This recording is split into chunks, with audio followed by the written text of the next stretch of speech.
All right, good morning, everybody. My name is Shabbir Safdar. I am the Executive Director of the Partnership for Safe Medicines.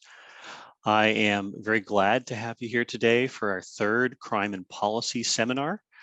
We have done two of these in the last year. We have really enjoyed actually taking a moment to look through the crimes that we felt were important and pulling it all together in one distilled presentation. It's the kind of briefing I wish someone was doing for me. And so I thought if I want it, then somebody else must want it too. A couple of housekeeping notes. This session is being recorded and we will edit it down and put it up online probably later today. We'll also have a resource page. So every time you see one of the crimes we talk about, we've probably pulled the court documents from PACER, the indictment, the plea, the criminal complaint, the sentencing document, and we will have those online so you can read them yourself, because if you are here, you probably find these crimes interesting, and I assure you that there is great detail of interest often in the criminal complaint that explains how the crime was done, or in the court transcript that, or in the court documents, the sentencing documents and so forth. So you'll be able to find those online. We are going to cover major state and federal legislation and policy around a lot of drug supply chain safety issues. Then we're going to go into some specific prosecutions, and then we're going to have a panel talk at the end with three of my advisory board members who've been personally affected by counterfeits. I want to just quickly let you know that if you have a question as we go ahead and throw it in the chat or the Q&A. I will try, if it's not too, if we don't get too many of them at one time, I'll try and actually answer them as we're proceeding and not leave them all until the end, but we will have time certainly for questions at the end as well. All right, so it looks like I am screen sharing and I am recording. I have to make sure I'm recording. Yep, I am recording, which is important. Welcome everybody. Thank you for coming today. If you don't know who the Partnership for Safe Medicines is, we have been around for 18 years. We were founded in 2003. And one of our founding members was a pharmacist, Marv Shepard. He actually got his interest in this topic because he was going back and forth to Mexico, where Americans were going to buy medicines, and he was buying them and testing them in his lab back in Texas and finding them that they contained insufficient or no active ingredient. They were terrible, terrible counterfeits. And although that work ended about the same time as the cartel decided that they were going to start threatening him, I think that the work he did and the bravery he showed reflects well on the founding of the organization. Today, we are a coalition of over 40 organizations that touch medicine from the factory floor through the patient. So manufacturers, both branded and generic, wholesalers, distributors, dispensers, such as both hospital and community pharmacists, all members of our organization, and patient groups. One note on our membership is, if you are thinking about joining, we actually have had a rule in place for about 5 years now that we are exclusively for not-for-profits. So that means trade associations and nonprofits. We are not allowed to take money from for-profits either in grants or as members. So we feel like it's really good for our advocacy to keep our agenda separate from those entities, and we are grateful to our members for the funding that they provide and their dues to allow us to operate. If you like what you see, you can find us on all the social media places. We have a presence on Instagram, YouTube, LinkedIn, Twitter, and Facebook, and we post our videos there every day.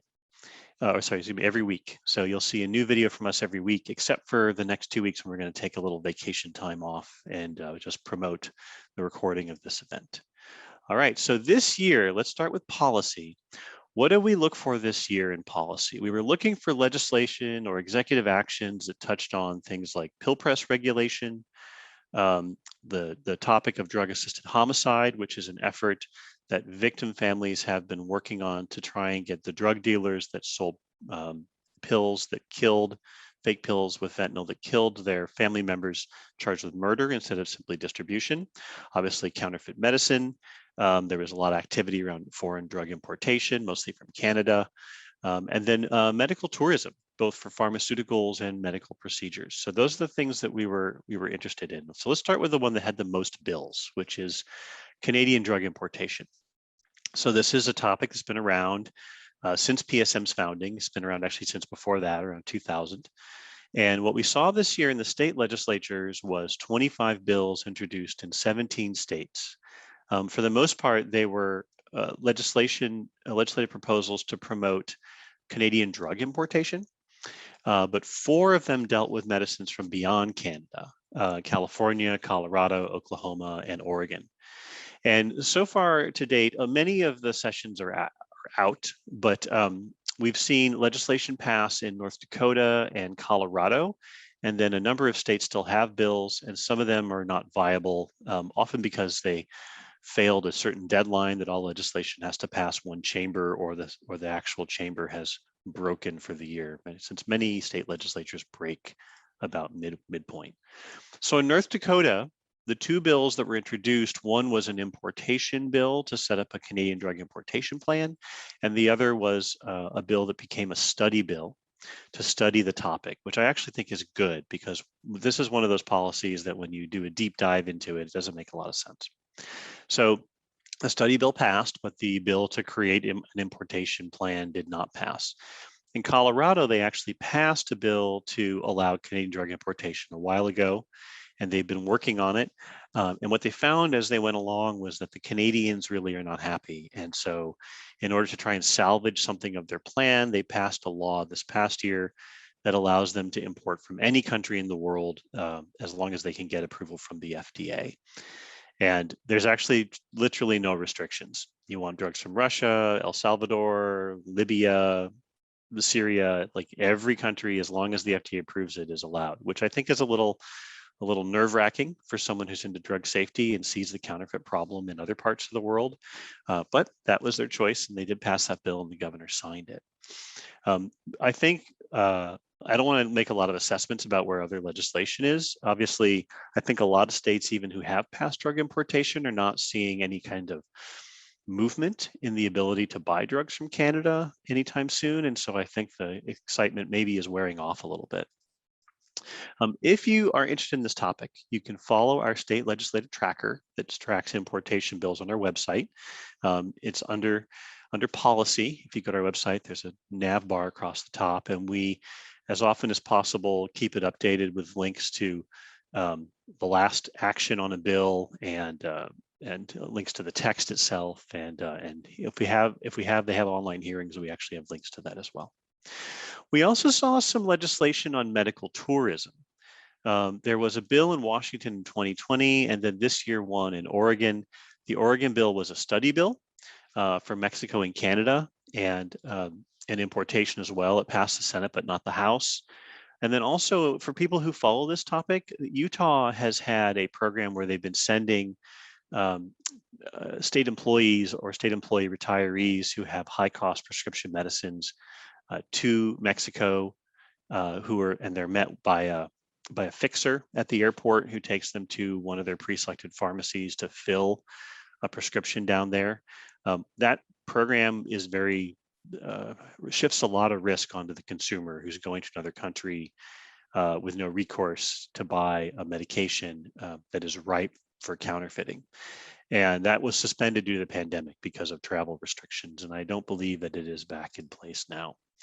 And what we've seen as we look at this topic, which I think will become more popular as time goes on, is there's a whole industry of entrepreneurs and facilitators who are working hard to try and get medical tourism to be a more accepted option by Americans. And they're not just targeting individuals. They're actually targeting, in many cases, small private companies who want to try and take the most expensive portions or most expensive uses of their healthcare plan for their employees off the table by sending them to other countries. I don't know that this is clearly legal. I'm not a lawyer who can tell you that, but it's definitely not safe. And I don't feel like it's particularly ethical to do this kind of risk cost shifting and safety cost shifting over to the individual from the company. So another issue we've seen an explosion in a number of individuals who have been killed by counterfeit pills. I participate in a number of support groups of families who experience this, and the population unfortunately has exploded over the last year and a half, especially through the pandemic. And one of the problems that families have is that the individuals who sell the pill with too much fentanyl in it that kills their family member, they don't see what they consider to be a measure of justice from a simple charge of distribution of a controlled substance. And so they've been pushing for a higher charge of distribution of a controlled substance that results in death or serious injury. That's actually a federal charge, and we're actually seeing a lot more of that, but it's often not a state charge that's used. And so here in California, where I live, Alexandria Capelouto was killed by a fake pill, poison pill, and her family had got a law introduced, which unfortunately did not move this year in the state Senate, to try and enforce formal warning to someone who's caught for distribution, that they understand and acknowledge that distributing these pills could result in death. It isn't actually a murder charge itself, but simply a warning. We've actually seen some interesting success. Andrea, who will be speaking later, her daughter Ashley and several others in Grand Junction were killed by fake pills made with fentanyl. And the gentleman responsible for one of those deaths was indicted after a very impressive investigation by the DEA and tried and found guilty. And two U.S. attorney staffers, Jeremy Chafin and Jaime Pena, went through and steered the case to a successful conclusion. And Bruce Holder was actually convicted of distributing a controlled or counterfeit substance that resulted in death for one of the deaths that happened. And we're starting to see that charge applied by federal prosecutors elsewhere, which may relieve some of the burden on advocates for bringing these in state legislation. There's other proposals that have been around for a while. Joe's Law, named for Joe Patterson, who is the son of Lisa Hicks, who'll be speaking later, was introduced in Georgia in 2017 and did not catch any traction. And Taylor's Law, similarly named for a victim, happened in Oregon in 2019 and did not go.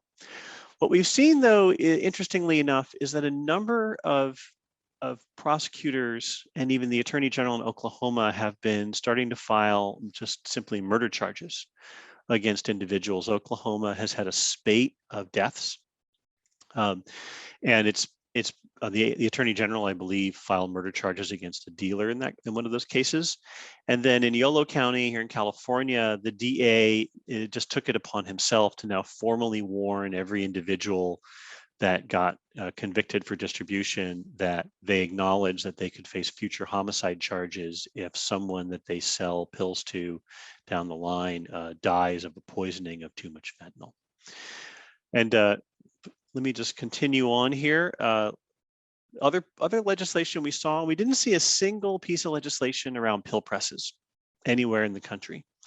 And that was a little worrisome. This is a real problem, as you'll see from a later case, that pill presses are still a little too easy to receive. In 2020, we did actually see legislation in New Jersey that increased penalties and some restrictions on people who deal counterfeit medicine, especially healthcare professionals, but that was in fact last year. If I could just get a comment in the chat box, if someone can just tell me that you're seeing the slides and everything sounds okay, I'll feel a little less anxious about how this is going. Federally, we watched for a number of areas here. We actually have a whole policy document on our website, if you look at policy, that outlines what our policies are. And our policies are brought to by the governing board. They're brought to our advisory board, which is a mixture of people that represent pharmacists and healthcare professionals, wholesalers, and families. And each of these policies is voted on before it makes it to our policy document. And that is how we actually make decisions about what legislation to support or oppose. So we have seen things that we were watching on and saw were issues, legislation, and policies around penalties for misuse of a pill press, things to require platforms to report illegal drug sales, domain name issues, and that's a really important one because criminals often gravitate towards sellers of domain names that hide their identity so they can hide their illegal online sales and refuse to shut them down sometimes when presented with proof of crimes. We also saw and are deeply, I think, right now as a country in a debate about fentanyl analog scheduling as a Schedule 1 or 2 and making it permanent. And then, of course, there's a legislation out there about foreign drug importation, as there is every year. One of the policies we supported last year was a surgical change to the law, to the Food, Drug, and Cosmetic Act, that would have given CBP and FDA inspectors at international mail facilities and ports of entry a little more power to destroy counterfeit medical devices. And it was not a major policy change. It was described to me more as an oversight that they were going to rectify. And so that became law last year, signed by President Trump before he left office. One of the pieces of legislation that we have seen come up before and has been, I believe, reintroduced this year under probably a different number is an increased penalty for use of a pill press in the commission of the crime of distribution of a controlled substance.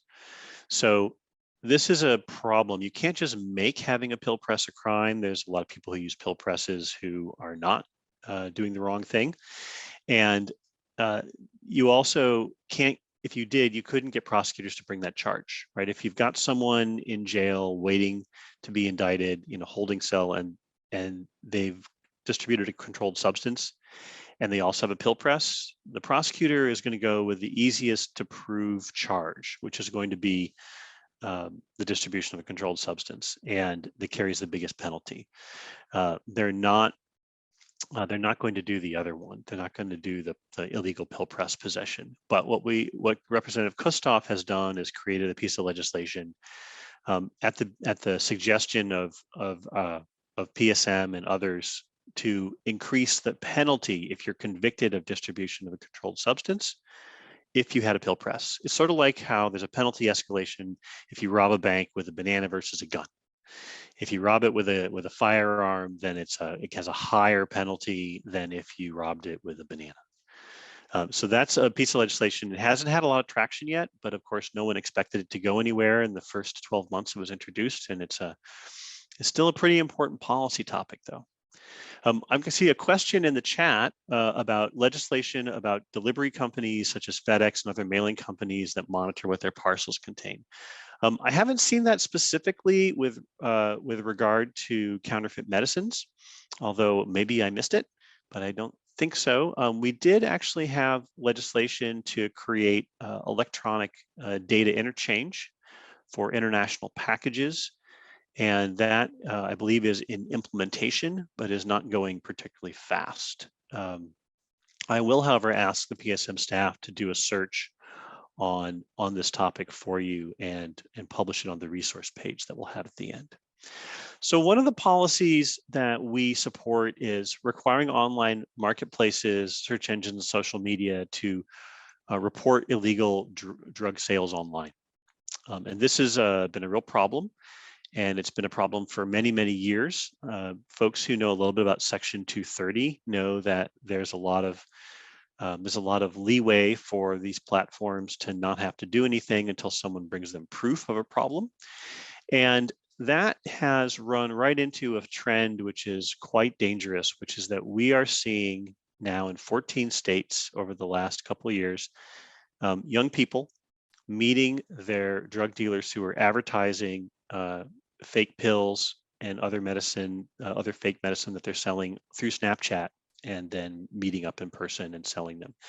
And we've seen and documented from open sources death from Snapchat drug dealers in 14 different states. And there's a lot of problems with this issue. The least of which is not that Snapchat users trend very young.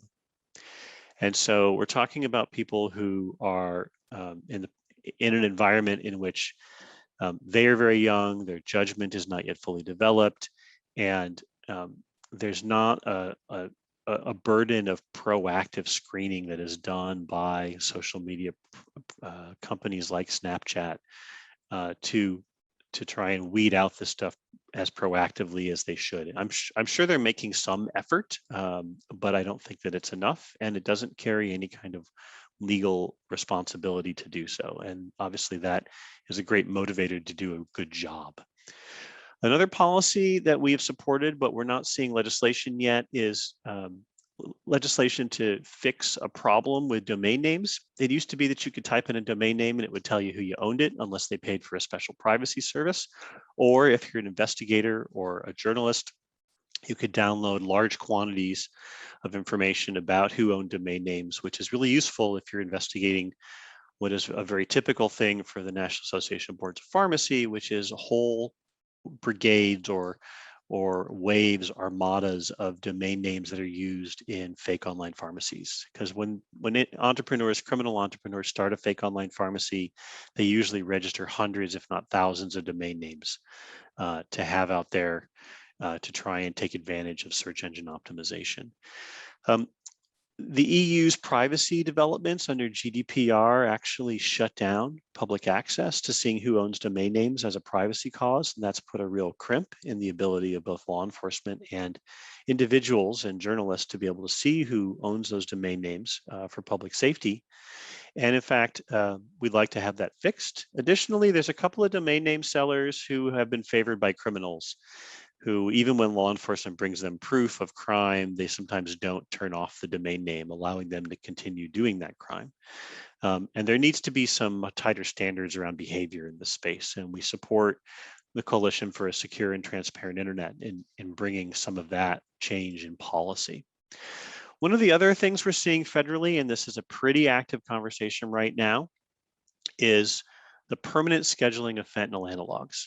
If you know a little bit about fentanyl analogs, you know that fentanyl itself is a medically important molecule. It is scheduled, but it is fentanyl analogs that often find themselves in illegal and fake pills. And chemists will tweak the molecule just a little bit. Sometimes they get something that will make you high. Sometimes they'll get something that's very powerful, like carfentanil. And sometimes they get something that's organically inert. And the DEA has emergency scheduled for, I think, almost 2 years now, a number of these fentanyl analogs to try and discourage the chemist tinkering to try and make new variants. Because if you have a variant that's not scheduled, you no longer have access to a lot of criminal prosecution and investigation resources because it's not a scheduled drug. And one of the things that is happening right now is that a number of advocates are trying to make this scheduling permanent, because the idea that these things would suddenly become not scheduled substances means that investigations that are underway would be thrown into disarray, prosecutions would be thrown into disarray. And there's a number of competing issues here. There's the issue of medical research. It's very hard to do any medical research on a Schedule I drug.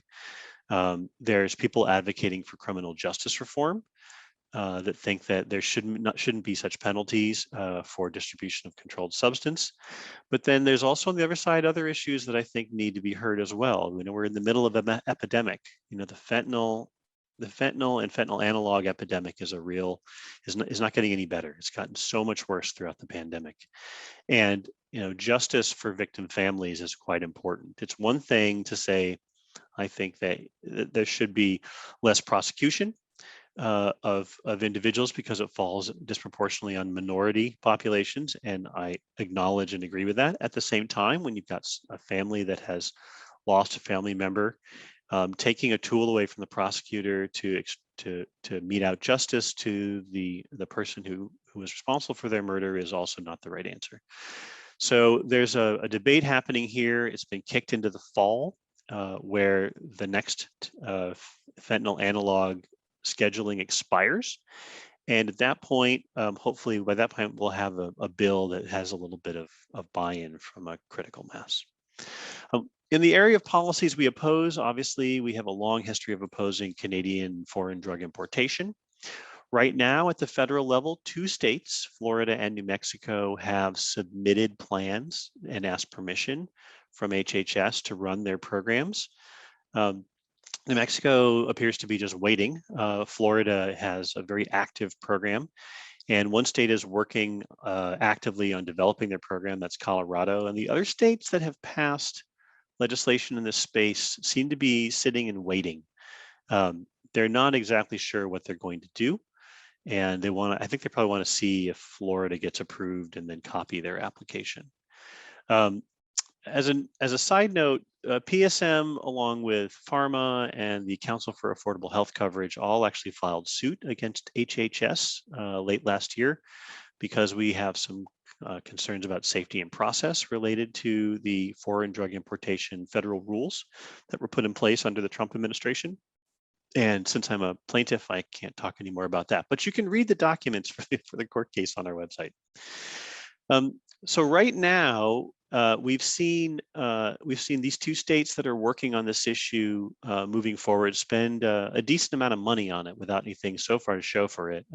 Governor DeSantis gave a press conference a little while ago where he appeared at a warehouse that they have rented, and they have a fairly extensive contract with a company to be the importer of medicines, and they've hired staff, and they have put in place an IT system to do order processing and recall management.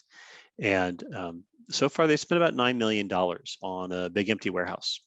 They supposedly they've named an entity in Canada that wants to sell to them, but they have no orders and they have no approval yet from the federal government to run this program.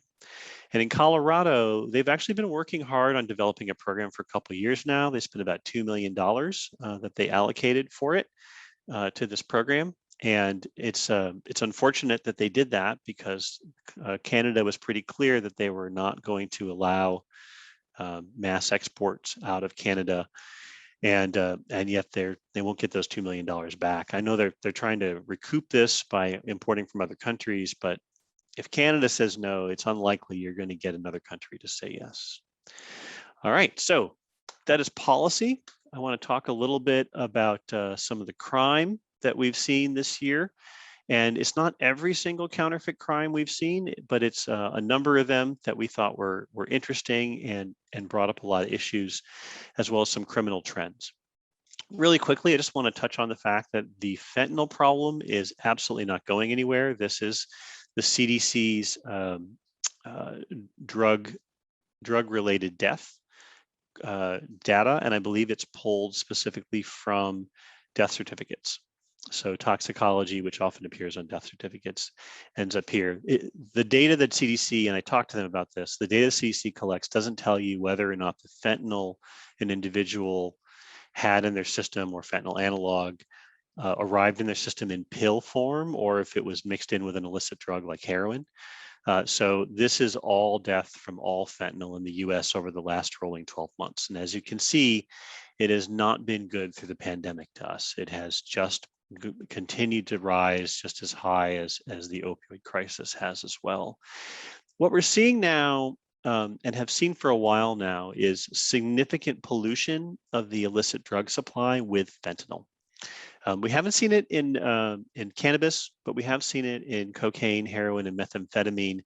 And there's a great deal of awareness being done by individuals trying to make them aware that if you use these kinds of drugs, you need to be aware that this is a real risk.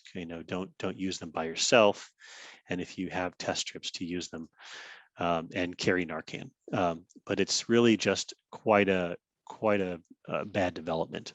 A number of you who've been friends or allies of PSM for a while have seen this tracking map that we do. This is what we've been running since about 2017, trying to track how many states have seen fake pills with fentanyl. Sometime last year, we hit 50. And so there's nothing else to color on the map as far as where the pills have spread in this country. And at this point, we actually have not just 42 states with confirmed toxicology deaths from these pills, but 46. And to be honest, I'm not sure that we are necessarily going to keep updating this map because it won't have any new information. It's just going to be red.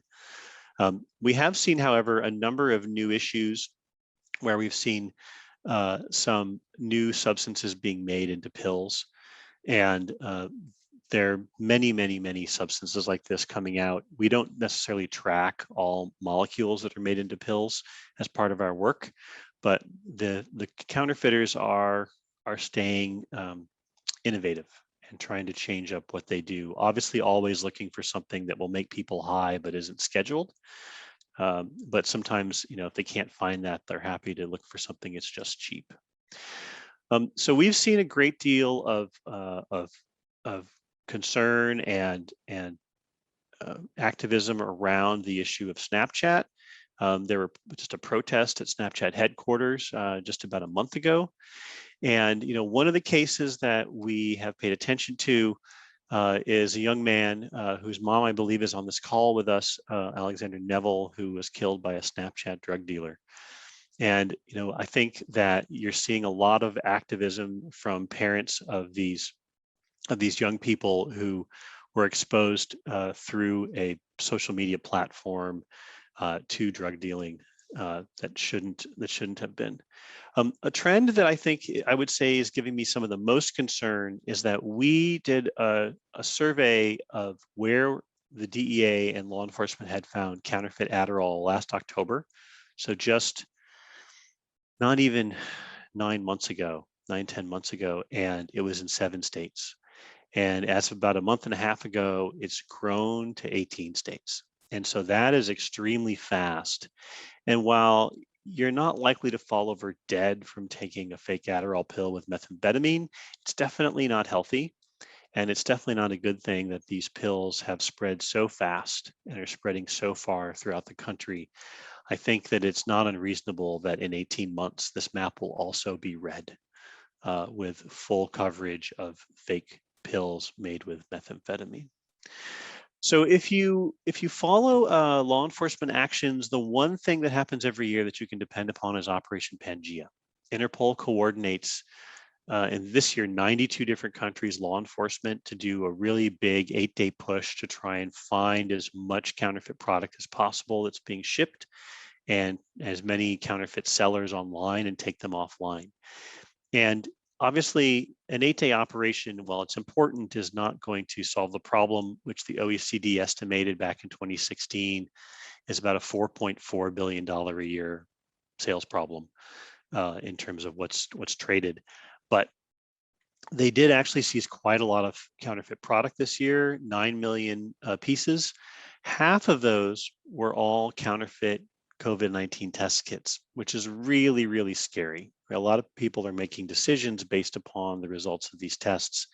And clearly it's very, very cheap and easy to make a good looking box with some cotton swabs and some saline to pour on them to see if you've got COVID. We're also seeing significant counterfeiting in all parts of the world, especially since there's still probably a 2-year vaccine rollout in process and explosions of COVID in places. In India, they've seen a number of issues with fake remdesivir. Hospitals in India often don't have any access to medicine and send the family members of patients out to try and buy some and brown bag it in.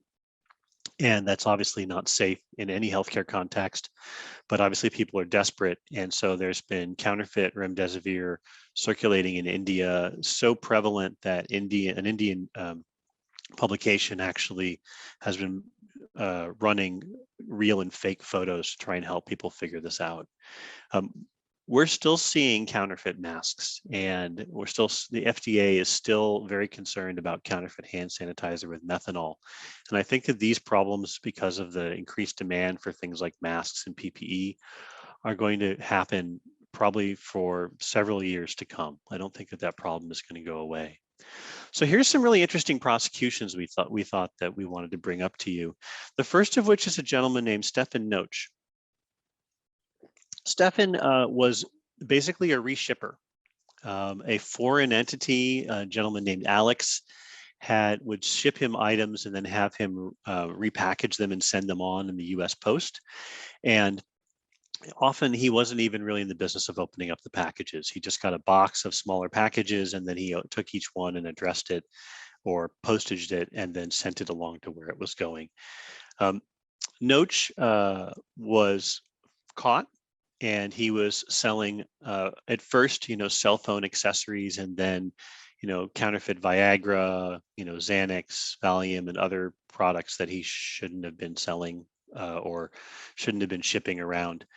And he was caught, and he was eligible for a sentence between 70 and I think 80 something months. He received the lowest end penalty of that.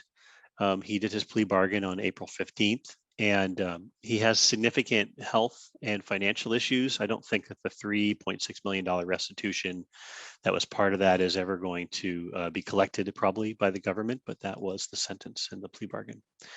Vincent DeCaro is actually the subject of this week's video. If you go on our YouTube channel, he and another gentleman called themselves the East Coast Cartel Kings in Stamford, Connecticut, in this very picturesque looking house with a beautiful moss covered silo. He was pressing fake pills and then selling them on the dark web.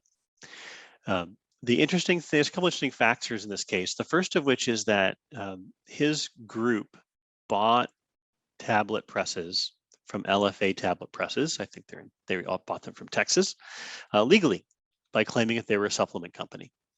And while I know that this is legal, I don't think that this is good for public safety. And so we are very interested in legislation like Representative Kustoff's that might actually reduce the amount of people doing this. Interestingly enough, at the time that his Stamford, Connecticut home was searched, he was in Albania with another conspirator, American over there. And they had an apartment over there, which when searched also had counterfeit pill dyes, counterfeit pills, pill presses, and a controlled substance. I think it was a fentanyl analog. They were both extradited back to the U.S. They pled, at least Vincent pled guilty June 15th of this year and is sent to be sentenced in September 21. We did, if you're familiar with PSM, a overview during the big wave of counterfeit Avastin of all the cases and warnings that doctors received. And it was about 48 states that actually had warnings from the FDA to medical practices, mostly independent medical practices, that they were suspected of doing business with unlicensed pharmaceutical wholesalers selling black market and counterfeit oncology medication. And you would think that after all those prosecutions and all those warnings that would have actually taken the wind out of the sails of that idea. But we actually have seen 4 different medical practices just in the last 6 or 7 months who were caught doing this, sometimes with cosmetic injectables, sometimes with oncology products. And it's very, very sad because we still don't know, I think, all the victims of that wave of counterfeits. Many times the FDA warned the physician, but the physician did not tell their patient base. So there's no true ability to understand just how broad these counterfeits went. We've seen an interesting development in Canada. Canada is developing its own fake pill problem because there's money to be made. And 2 different rings in Canada in the last 9 months have been caught counterfeiting Teva oxycosette with fentanyl, but then also making pharmacy-sized bottles and labels whose only flaw is that this particular product in Canada does not come in a 1,000-count bottle. And we actually, in looking online, have seen people on social media displaying these bottles and bragging that they got them. To date, we haven't seen this in any Canadian pharmacies. I don't think it would get past a Canadian pharmacy. They're very careful. It's a small country. It's a very small wholesaler community. And I think that, a newcomer with incredibly cheap product that doesn't exactly conform to what's here would not get past a pharmacist. But these are certainly floating around on the street in Canada. And I think that it's probably not the last one of these. I think for all of us who watch policies like Canadian drug importation, having criminals in Canada that are getting good at making wholesale packaging is probably an uncomfortable development. We also saw the sentencing this year of a case that's been going on for several years. Well, many people call it the Healthy Nation case, which is the company that these 2 Ukrainians used to sell counterfeit versions of very important therapeutic medicine into the U.S. These products that they were selling did not contain the active ingredient.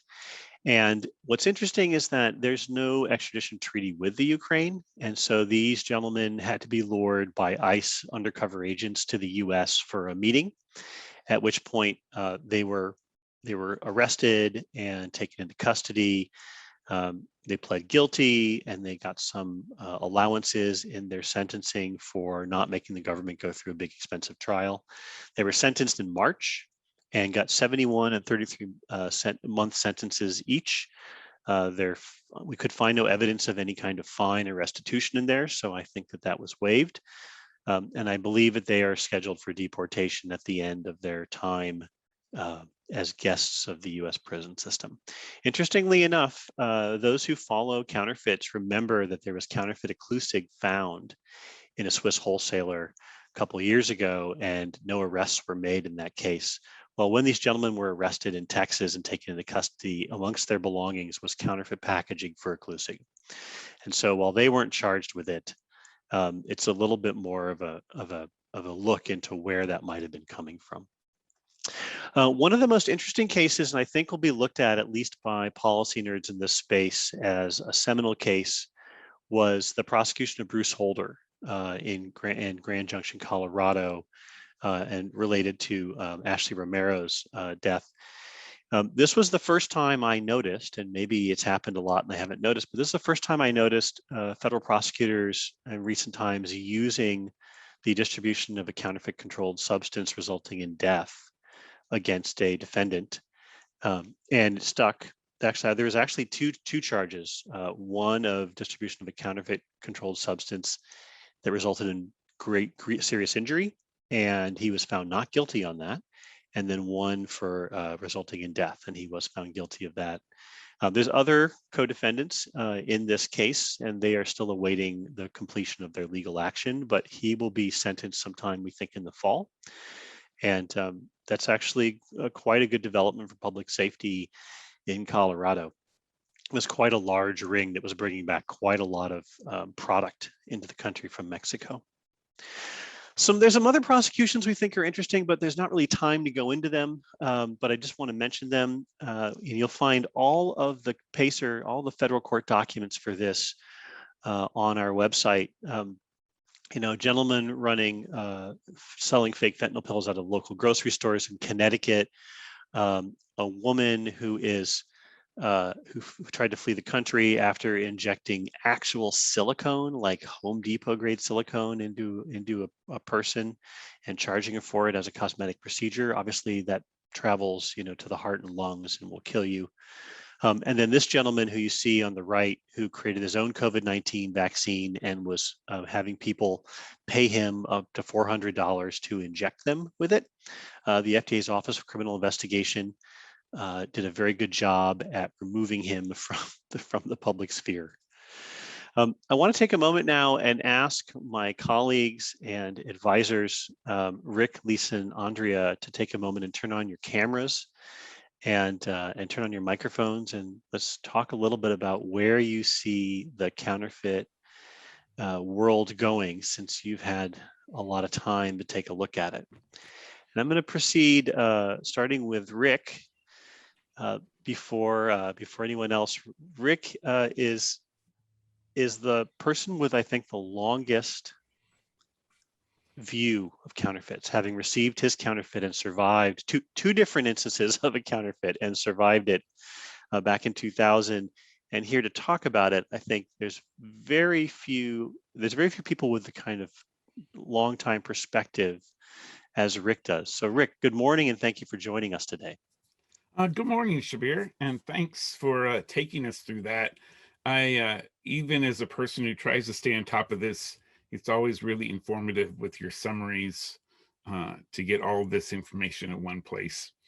As Shabbir said, I first learned about the possibility of there being counterfeit medicines in 2000, not something I had ever thought about until I went to my local pharmacy and received, as he said, 2 different batches of counterfeit medicine that I did inject, and then after injecting found had been counterfeited by different groups of bad people, and those counterfeits had ended up in pharmacies in 7 different states in my case. And so I think in that sort of 20-year perspective that I now have, there are a number of entry points for counterfeits to reach people.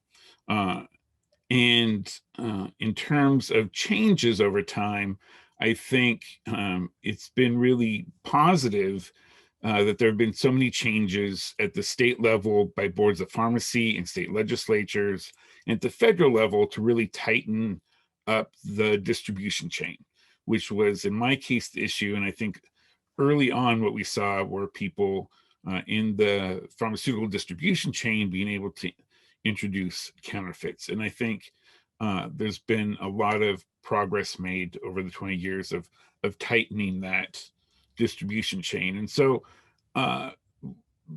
one of the concerns I have is anything that weakens one of those links that people work so hard to create what really is a safe supply chain for legitimate brick and mortar pharmacies. And so there's, I think, progress on that front in terms of official, sort of legitimate distribution chains. And so where we've seen the big explosion, as you summarized, is online ordering and potential for importation and people actually personally trying to import drugs for themselves.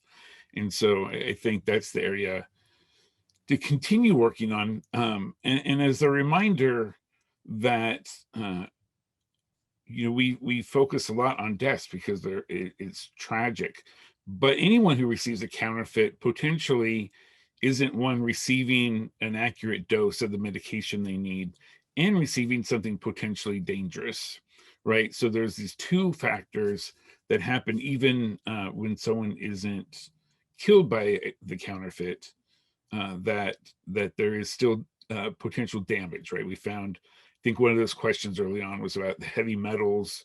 And I think, we've talked about how we found highway paint and all sorts of things in these counterfeits. So it's not just counting fatalities, which I think is important and legally one of the ways that we can try to slow people down. But just anyone who encounters counterfeits potentially isn't getting the medication that they were supposed to get and even getting something dangerous. And I think it has been hopeful that there is legislation moving forward, especially in the area of penalties, because especially drug organizations have I think moved into this space in part because the penalties were lower than, say, dealing heroin or other kinds of drugs that allow them to make money. And so I think it's hopeful to continue pursuing that line of increasing penalties for organizations and for individuals. So Rick, if you had a magic policy wand and you could wave it and change one thing that would make our drug supply chain safer today, what would that be? So, the issues are so multifaceted, which is what you just covered, all these different angles. But I do think that deterrence is going to be really important. It's going to be important for importation. There are ways, and I think penalties are one of the ways to do that. And people operating outside of the U.S., where the FDA doesn't necessarily have any control, I think we need to continue working on how we prosecute and hold people accountable outside of our borders. Thank you. Rick, would you stay with us while we talk to Andrea and Lisa? Absolutely. That'd be great. Andrea and Lisa, if you would turn on your cameras and join us. Lisa, let's go with you first. Good morning. Thank you for joining us today. Good morning. How are you? Well, it's actually good afternoon for me over here on the East Coast. Excellent. Excellent. So you've had 6 years now of talking to and meeting other moms that have been through the tragedy you've been through. I know we have together worked on issues around the parole of the man responsible for your son's murder. And you've seen, I think you've seen this crisis really evolve and develop. And what do you see You think the risk is greater today of someone like your son receiving a counterfeit pill than back when he received it, or has it gotten better? I really think the risk is greater today, and then it's been actually compounded by the fact that we've been in a pandemic, so people are more isolated than they were before. But even so, during this time during the pandemic, I'm raising 3 teenage girls who are my nieces, and they're constantly on Snapchat. They're constantly on social media and things like that, and they're giving me information and everything about what's going on in their world as an adolescent.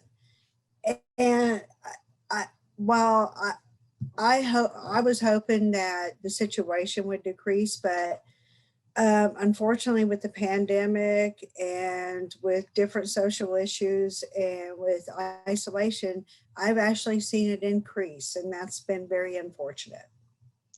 And I expect that you've actually had to be a, a shoulder for many other moms who are suddenly discovering that this crisis exists Yeah. and coming to you for support. Well, people don't understand. They always talk about, well, I always talk to my kids and my teenagers and all about this kind of drug and this kind of drug and who not to hang out with and not to hang out with. But they're not thinking about their best friend that they grew up with, and they're not thinking about what's in the medicine cabinet, and they're not thinking about what their kids doing online. And that's actually something that I've had to recently educate myself with. I hadn't had teenagers in a long time, and now suddenly I do. And I have a 14-year-old who's constantly on Snapchat. And I have this urge right now to text her and say, get off of close your Snapchat account right now. But I mean, I haven't, things, well, I think our awareness, we're becoming more knowledgeable about it. The problem is still increasing. Yeah. And if you had a magic wand to fix one policy or law in this country that would make us safer, make kids safer, so that no one had to go through what you've been through, what would you do with it? Well, I wish I had a bunch of magic wands. I think really right now, just looking at some of the things that I have seen, I think that if all agencies, all social media platforms, and all had open lines of communication between all of them, that where we could address these issues and where all these different agencies and business corporations and social media platforms could come to a common ground and look at what's best for the public and what's best for our children and engage in these policies and not do anything that's detrimental. I am all for that, but until that happens, I definitely think that we really need stronger penalties for people who want to deal with this stuff, because at the end of the day, some of these people, well, the majority of these people, it's all about the dollar bill and it's all about profit. They don't care about your kid's life, my kid's life. They don't care about anything except for that money. Thank you, Lisa. Thank you very much. Please stay with us while we talk to Andrea. Andrea, good morning. Thank you for joining us today. Good morning. Is it possible you might be muted, Andrea? Nope. No. Okay, great. Great. Well, thank you for joining us today. You've been through, like Lisa, a really unique experience. And for you, you just had the gentleman who was responsible for a great many of these pills in your hometown of Grand Junction, Bruce Holder, receive his conviction after somewhat really complicated investigation that the DEA pulled off well, and a trial in the middle of a pandemic, which is challenging to attend as a family member and a victim advocate, and a new charge that nobody was sure was really going to stick, but in the case of him, the distribution of controlled counterfeit substance resulting in death. How do you feel? Like, well, what was the feeling you had when you heard that announcement of the conviction? Well, as far as legal justice, the federal government went above and beyond to prosecute this case, and they did a fantastic job. The Ellington boy that the counterfeit charges came in for, I was able to meet with his parents during this federal trial. And for them, it made a world of difference. And it made a world of difference to many families, because being able to go forward and prosecute on these counterfeit charges, we hope it gets the ball rolling and that we start seeing charges like this prosecuted across the country. They're very difficult cases to pursue because there has to be very clear-cut evidence. And so it doesn't always happen. But I think that it was a great stride for prosecuting fentanyl, getting this counterfeit charge out there for fentanyl and for counterfeit drugs. I think it's a trend that, of course, we want to see continue. And I see other states are charging for, murder for these counterfeit or for these fentanyl poisonings, and for higher penalties, different penalties. And that I like to see. It makes a difference. It encourages bad actors not to go that way. And so I felt good about it overall. In the end, it was a long haul for us. Yeah, I know. I remember, and there's no guarantee of success in a trial. No. So, and anything that would have helped, you were excited about, and anything that would have hurt, it was absolutely nerve-wracking at every point during that trial. Yes. Yes. So, I'll ask you the same question. What is the magic wand policy change to laws or policies in this country that you would make, especially since now that you've got your nonprofit Voices for Awareness that is doing so much public education and awareness work in Colorado and beyond? You must have run up against policies or laws that you think are getting in the way of really stemming this epidemic. What would you fix? Well, I would attack the fentanyl and the counterfeit issue. So in the last few years, I see that the permanent scheduling of fentanyl needs to be a top priority. These are no-brainer issues. The danger of the drugs and the death toll that the fentanyl is taking is horrific to me, especially as a mother.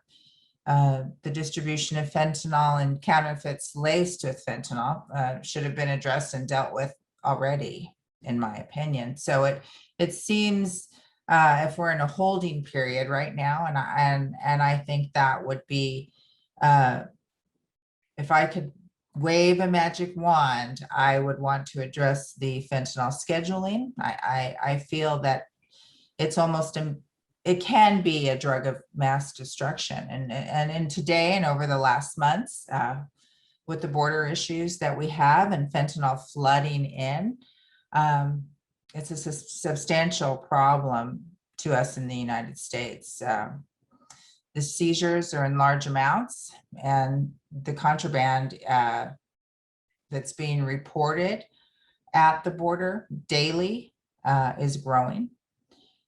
And the deaths are skyrocketing. I think that we need to address it now, sooner than later. I think we're at a crossroads right now. I think that we do not want to hit that moment of no return. And so I would address all of those fentanyl and counterfeit issues together as one. And that would be my magic wave of the wand. Excellent, thank you.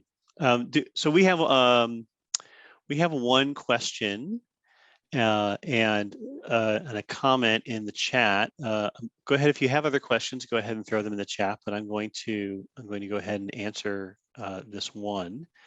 And the question was: there's many websites selling illegal drugs Who will take action on them? Reporting to the government website doesn't usually result in shutdowns. So this is one of the real challenges of taking these illegal websites offline that the Coalition for a Secure and Transparent Internet has been working on, which is that when you work across jurisdictions, right, and you can have an entrepreneur in the Caribbean running a website that's hosted in Trinidad, or Spain or any other third country selling to Americans, it becomes very difficult to create a cross-border law enforcement action to shut them down. One of the first ways, of course, is to shut down their domain name, to lock and suspend their domain name, which is a policy advocated by CSTI, Coalition for a Secure and Transparent Internet, that we support.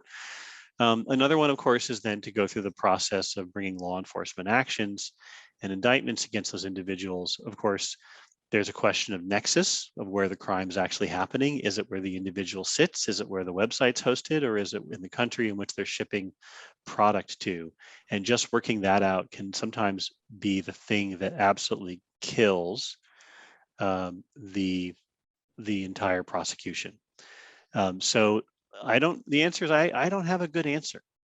Right, I think the NABP, which does a really good regular multiple times per year report on fake online pharmacies that are unsafe for Americans, would talk about how 96 or higher % of the pharmacies in their samples are unsafe to buy from, and that number stays consistently high year over year. We don't have the magic bullet yet today to figure out how to stop them. But by the way, if you're not reading the National Association of Boards of Pharmacy Internet Weather Report that talks about their sampling of illegal online pharmacies, you should check that out. It comes out a couple of times every year. We've got a couple other comments. Someone talked about the pills being not laced, but actually wholesale counterfeit, and I like that. We actually we agree with that. Pills are not laced. Nobody takes an actual legitimate opioid, grinds it up, puts some fentanyl in it, and remolds it. These things tend to never have any actual active ingredient except fentanyl in them. Okay, that is all the questions I see on the chat. This session will be recorded. It is being recorded, and you will see email go out to you with a link to a page with all of the supporting material, including many court documents that we've pulled out of PACER from the prosecutions, and links to legislation, and then a link to this recording itself for you to watch. It'll show up on Instagram and YouTube in one piece, and probably in smaller pieces on the other social media channels and on our website, of course. Thank you very much for your time today. If you want to learn more or you want to check out our website at www.safemedicines.org, please do so. We look forward to having another Crime and Policy, this time number 4, sometime in the late fall before the end of the year, to go over all the next round of crime and prosecutions and policies that have developed since then. Thank you for your time today, and have a happy 4th of July.